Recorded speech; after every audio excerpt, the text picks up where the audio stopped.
The orange sun burned low on the horizon of Xarian, casting jagged shadows across the crystalline spires of Veritha's capital. In her sky citadel, suspended above the atmosphere by technology older than most civilizations, Empress Velzara stood motionless. Her obsidian robe shimmered like oil in moonlight, and the pulse of her power hummed in the silence around her. A whisper found her mind. No sound, just a vibration from the deep. Her brows furrowed. It wasn't one voice or 10, it was thousands. Minds approaching, each shielded but unmistakably human. The Empress didn't breathe for a moment. Then, without turning, she spoke. Confirm. The chamber's silence broke with the soft clatter of feet and voices. A Xarathi seer, skin like polished silver, stepped forward, holding a projection orb. Light scattered, revealing a swarm of vessels on the edge of the system. 200 human supercarriers have exited phase space, the seer said, barely able to keep his voice steady. They hold position above orbital plane Alpha. Defensive formation. Shields active. Velzara's lips parted slightly, though she spoke no words. Her long fingers closed around the orb. Within its glow, the Earthborn ships hung like a metal constellation, sleek and black, their hulls engraved with glowing blue runes of their own making. They had arrived not as visitors, not as emissaries, but as dominators. And they say nothing? Not yet, but their presence speaks volumes. The Empress turned away, facing the massive viewing pane. Beyond it, the ocean of stars mocked her. For years she had warned the Council. Humanity would not remain idle forever. She had felt it. Something alien in their stillness, something more than diplomacy. Then the call came.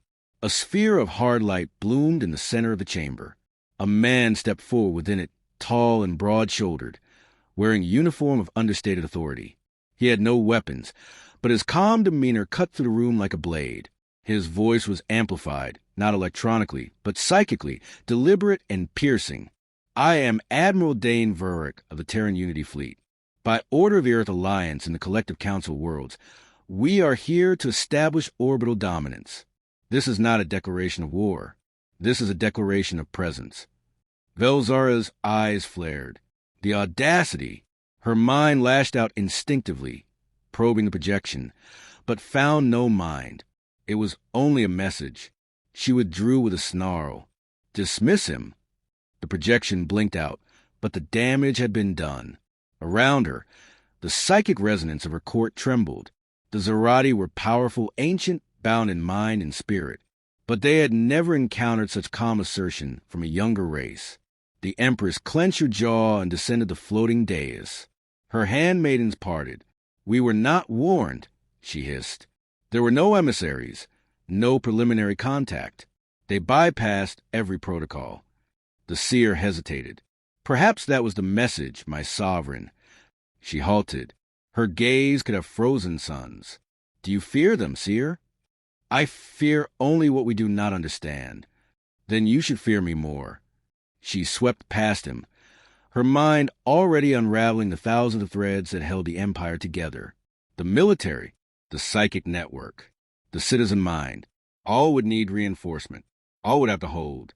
Outside, the human fleet hovered in a formation of terrifying precision. The Empress knew enough of Terran strategies to recognize restraint. These ships were not firing. They weren't even charging weapons. That, she realized, was a true display of dominance. They didn't need to threaten her. As she approached the heart of the psychic web, her thoughts turned to her daughter, Princess Talera, the only heir born of both blood and mind. She had not spoken to the girl in 3 days, an absence that now disturbed her. Talera was brilliant, but reckless, too fascinated by humanity's philosophies, too curious about their linear time and their crude emotions. The Empress sent a mental pulse down the neural bond they shared. A soft echo came back, defiant but intact. Talera was in the meditation chambers, isolated. That would change soon enough. Back in orbit, a second wave of supercarriers emerged from phase space, as if to underline the message further. 200 vessels became 300. The orbital map looked like a tightening noose. High Admiral Karen of the Xarathi fleet entered with haste, his crimson armor gleaming with kinetic shielding. He dropped to one knee, They are not moving to engage Empress, but they have deployed satellites, observers, eyes. They mean to watch us, she said, her voice dangerously low. And be seen, Karen added. They want us to act first. Velzara paced slowly, her mind flickering across 1,000 pathways. She could decimate 1 or 2 ships with a thought. Her elite telepaths could rend human thoughts apart before their hosts even blinked. But against this many, against that cold, collective will, she stopped. Her eyes met Karen's. If they think we will be provoked, they miscalculate. Alert the outer stations. Withdraw unnecessary fleets. Let them stare. Yes, Empress. As Karen left, her thoughts drifted again to Earth. The humans had changed. Once wild and eager, now disciplined and layered. Their minds no longer sang like exposed nerves. They moved in silence, like wolves that had learned to hunt in packs. She returned to her private chamber and stood beneath the thought spire, a pillar of psionic energy stretching into sky like a beacon. Her mind linked to the web. Millions of Xarathi voices cascaded around her. She silenced them with a single pulse and spoke. We are watched. We are measured. But we are not broken. 1,000,000 minds echoed back, less confident than before. When the pulse faded, she remained alone. An alert chimed. The humans had broadcast again. This time, a simple phrase, we are here to end fear. It was too much. The fury broke. Her psychic screams shattered crystal walls and sent her guards to their knees. Waves of telepathic force radiated across the planet, causing momentary lapses in communication, mental disorientation, and in some cities, full-on panic. In that instant, Velzara's control slipped, not only over her empire but over herself.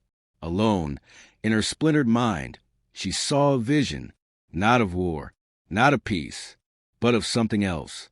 A human child standing beside a Xarathi elder. A fleet not of supercarriers, but of ships bearing both banners. She shoved the thought away like a poison. When the chamber settled, the Empress stood amidst the ruin, her breathing heavy.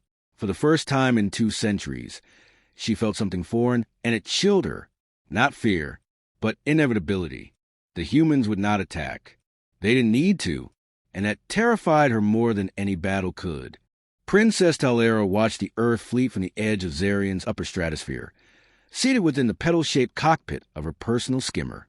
From here, the supercarriers resembled titanic daggers, suspended in silence, each one humming with latent power. They hadn't moved an inch since arrival, yet they dominated every thought on the planet. Her fingers traced the glowing glyphs of the control panel, but her focus drifted. She felt the weight of her mother's scream still echoing in the neural grid, an event every citizen had experienced as a splitting migraine or momentary blackout. It had shaken the capital more thoroughly than any orbital bombardment ever could. Talera exhaled. She had seen her mother lose control before, but not like this. Not from fear. Behind her, the cockpit door spiraled open. High Seer Kelvash entered, his luminous eyes dimmer than usual. He bowed slightly, though protocol did not require it. She knows you are up here, he said. She knows where I am the moment, I think. Talera replied without turning. But she does not call. That, too, speaks. She is adjusting. The pressure. She cracked the psychic grid across 3 provinces, Seer. Kelvash was silent a moment. Yes. They floated there, the skimmer drifting like pollen through low gravity. The humans had made no further transmissions, no demands. They simply orbited, watching, listening. Their restraint was unnerving and effective. Talera had studied Terran tactics, their slow, deliberate provocations, how they advanced like a creeping tide, revealing no hostility until it was too late to resist. It fascinated her. Where the Xarathi Empire valued spectacle and dominance, humans favored silence and inevitability. They're waiting, she said. They want us to strike first. Kelvash nodded. The council convenes tonight. There are fractures. Of course there were. The war caste wanted immediate retaliation. The priesthood whispered omens of submission. The merchant clans, quiet but calculating, were already adjusting trade flows as if Earth had won without a fight. Talera turned to him. And you? I believe the Empress once had a vision, but vision alone cannot navigate a storm. She sees only shadows now. The truth moves elsewhere. She stood, tall and regal in her dark armor, the sigil of Xarian pulsing faintly on her chest plate. Then it must move through me. Back at the Citadel, the central chamber of the Xarathi Council swirled with psychic energy, each member projecting a soft aura of light, red for the military, blue for the priests, gold for the engineers, and violet for the seers. Velzara sat at the apex, wrapped in shadow, her crown suspended above her like a halo of obsidian thorns. High Admiral Karen paced before the council, his voice sharp and metallic. We cannot allow 273 Terran supercarriers to remain unchallenged. They are building launch platforms. Orbital construction has begun. Our passive stance will be seen as weakness. They are building eyes, said Elder Sign of the priest caste. Not weapons. Let them watch. They cannot unsee what they do not understand. They understand perfectly, Karen growled. They understand that we hesitate. Velzara raised one hand, and silence fell. Her voice, when it came, was cold and exact. We will not strike first. That is the trap they have laid. But we will not submit either. Her gaze shifted, settling on a young noble who had not yet spoken. Lord Iskavan, a hardliner from the outer territories, rose slowly. If we do nothing, Empress, we may as well lay our necks bare. The humans have no respect for strength that is not shown. The humans are not Xarathi, she said. They are not bound by pride. They are bound by calculation. We must become the unknown. Let them fear what we do not reveal. Talera entered at that moment, her presence cutting across the chamber like a fresh breeze. All eyes turned to her. She walked to the circle without hesitation. Mother, you asked for silence. I now break it. Velzara didn't move, but the air around her rippled. Their arrival changes more than our tactics, Talera continued. It challenges our entire structure. We hold power through projection, but the humans project with absence. Our minds are open. Theirs are closed. Even our greatest telepaths cannot breach their command ships. We fight what we cannot see. And what would you suggest? Velzara's voice was ice. Dialogue. Gasps rippled through the chamber. You would speak with them? Offer tribute? Karen barked. I would offer understanding, Talera replied. They are here to test our walls. Let them find open doors instead. Velzara rose, her silhouette vast beneath the hanging crown. You would betray our nature. I would adapt it. Mother and daughter locked gazes. For a heartbeat, the chamber could barely breathe. Then the Empress turned away. Dismissed. Talera hesitated, just a moment, but it was enough. She bowed, stiff and silent, and left. Later, in the obsidian corridors of the lower citadel, Talera moved with purpose. Her path was not random. It led to the old neural chambers, abandoned since the last psychic war. The energy there was dampened, the interference strong, perfect for what she intended. She activated an ancient console, fingers dancing across its surface. A hard light interface shimmered into view. She input a frequency, encrypted and disguised. A human voice answered after only 3 pulses. Princess Talera, we hope you'd call. She didn't ask how they knew. Of course they did. Admiral Vurick? No, but I speak for him. Why are you here? She asked, without preamble. To prevent what would be a tragedy for both our peoples. Some would call this invasion, then call it a warning, or a shield. She paused. My mother is not wrong to fear you, but she is wrong to believe you are unchanged. And you? I think you are changing faster than we can comprehend. That makes you more dangerous than even she suspects. There was silence. Then, and yet you reached out. Because I believe you don't want war. But I also believe you are ready for it. The voice softened. We are always ready, but never eager. Talera leaned in. There's a fracture forming, not just among my people, within the web. My mother's mind, her power, it is unraveling. If she falls, others will follow. What are you offering? Insight, access, a bridge. The voice paused. And what do you want? Time. Time for what? To become something else, before we become extinct. A longer pause followed. Then, we can give you time. But not forever. The clock is already running. The transmission ended. Talera remained in the chamber, breathing slowly, feeling the weight of 1,000 years of tradition pressing down on her. She had crossed a threshold, one that could not be undone. High above, the human fleet adjusted its orbit, only by a fraction, but enough to be noticed, enough to remind the Empire that it was still watching. And far away, in her private sanctum, Empress Velzara stood before a vision crystal, staring at an image of her daughter alone in the neural chamber, her expression unreadable, her thoughts unreadable, even to herself. The quiet war had begun. The dawn over Xarian's capital was pale and metallic, casting long silver shadows over the spires and crystalline walkways that stretched like veins across the city. Talera stood alone in a hall of echoes, her reflection fractured in the obsidian tiles beneath her feet. Around her, the walls pulsed with ancestral memories, fragments of victories, conquests, births, and deaths, all stored in the psychic lattice of the Empire's most sacred chamber. But she had come not for history. She came for clarity. The echoes hummed faintly as she walked, the weight of secrecy pressing against her thoughts. Since her clandestine contact with the Terran fleet, she had known this moment would come, the moment she would have to choose between the blood in her veins and the future she dared imagine. She stopped at the center of the room, where the throne of the first matron once stood, now only a hollow, pulsing node of psychic energy. She placed her hands against it and let herself be seen, not physically, but deeply. Visions surged into her mind, memories not her own. The first empress kneeling before the dying star of Irexus, binding the minds of 5 war-bred clans into one. Her mother's coronation, marked by fire and thunder. The wars, the losses, the slow erosion of the Xarathi soul into something brittle and proud. Then nothing. Silence. The memory stream was severed, not by time, but by force. She gasped, pulling back. Someone had cut the flow. A barrier had been imposed. You seek what lies behind locked doors. Talera turned sharply. Kelvash stood at the entrance, his presence shadowed and uncertain. He approached slowly, not with reverence, but with concern.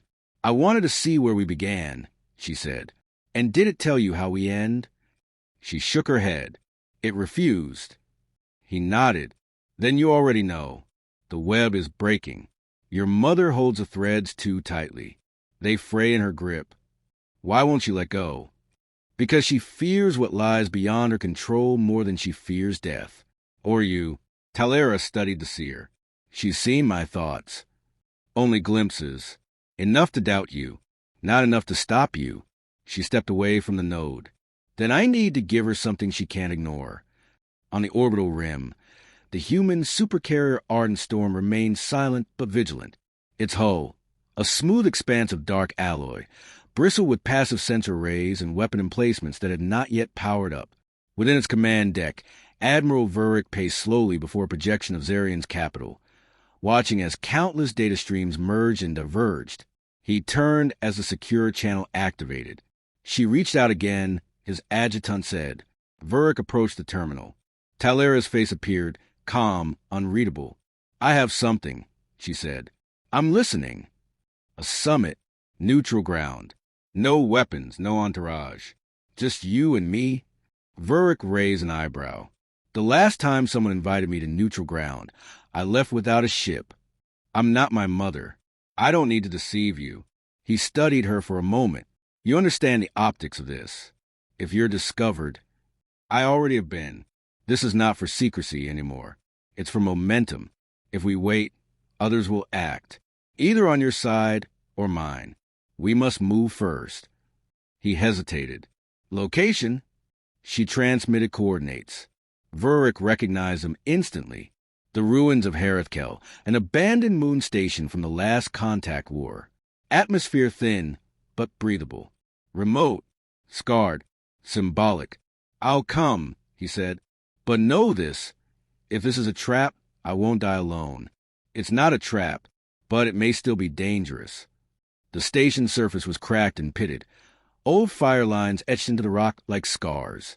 Talera stepped from her lander first, her armor sleek but unarmed, a flowing dark cloak trailing behind her. She made no attempt to conceal the tension in her movements. She had not slept, had barely eaten.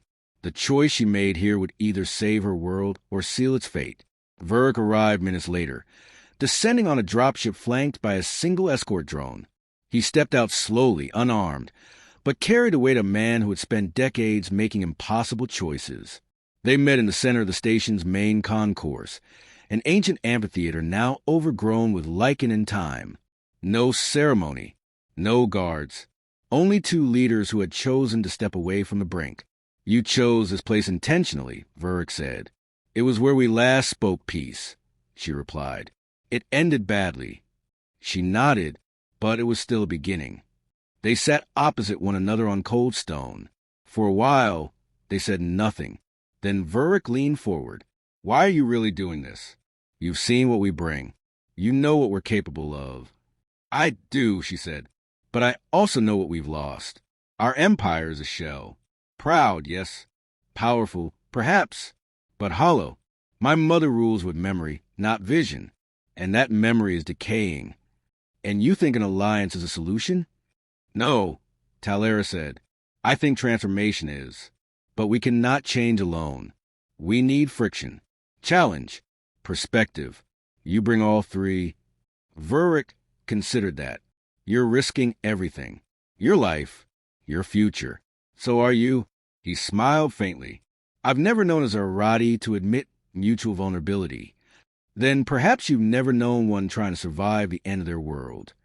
Wind howled softly through the broken structure. The stars above them did not blink. "What do you want from us, really?"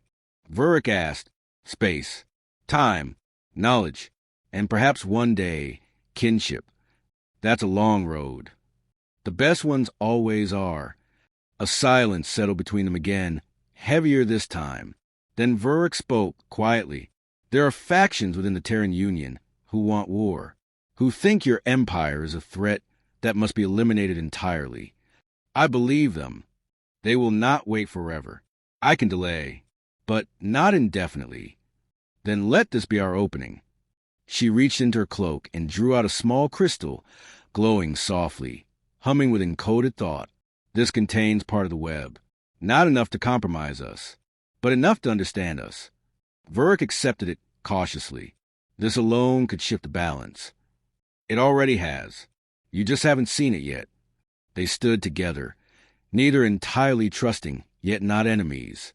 Vuric nodded. "You've earned a little more time, Talera." She inclined her head. "Sometimes a little is all we need." As they departed, separately but with the same intent, the station's old system stirred for first time in decades. Lights flickered. A pulse awakened beneath the rock. And far away, on Xarian, Velzara stared at her daughter's empty chamber, her hands trembling not with rage, but with something unfamiliar, uncertainty. The winds of change were not just blowing. They were howling. Above Xarian, the stars blinked against the void like silent watchers. The Terran fleet had shifted formation. Slight but intentional, defensive corridors opening between carriers. Sensor nodes reoriented toward the planet's northern hemisphere. A message, not aggression, but readiness, like a hand on the hilt of a blade not yet drawn. Deep in the Imperial Citadel, Empress Velzara stood before the grand mirror of WRN, its surface swirling with fragments of futures. 1,000 shimmering possibilities, none clear, all uncertain. Her breath fogged the air. The mirror, like her own mind, was clouded. Since her daughter's defiance, her thoughts had fractured like obsidian under stress. Talera was no longer just a daughter. She had become a variable, a danger. "Show me her end," the Empress whispered. The mirror offered nothing. Behind her, Seer Kelvash waited, the folds of his robe nearly dissolving into the darkness. "She has made contact," he said. "It is no longer rumor." Velzara's voice was a thin blade. "You knew. I suspected. And you said nothing. To speak of destiny too soon is to strangle it." She had to walk the edge unaided. The Empress turned sharply. She risks everything. My throne, our power, the coherence of the web itself. She risks her survival, not sabotage. She does not understand what it costs to lead. Kelvash hesitated. Perhaps, or perhaps she understands too well. For a moment, silence reigned. Then, the Empress lifted her hand. A low hum filled the room as command glyphs ignited in the air around her. Summon the High Council. Tonight we vote. Kelvash inclined his head. And if the vote does not favor your will? Velzara's eyes flared with cold fire. Then I remind them why they once followed without question. Talera stood at the edge of the crystal promenade, her gaze fixed on the distant towers of the ancient data vaults. Her next destination. Behind her, Iskavan approached, his stride too rigid to be friendly. You're bold, he said, walking so openly. After what you've done, I've hidden nothing. Then why is the Empire whispering? She didn't turn to him, because it fears change, and I am its herald. Iskavan's hand hovered near the ceremonial blade on his hip. You court Terrans. You question the Empress. You sit in shadows with seers and speak of futures where we are no longer dominant. Would you prefer extinction to evolution? I would prefer strength.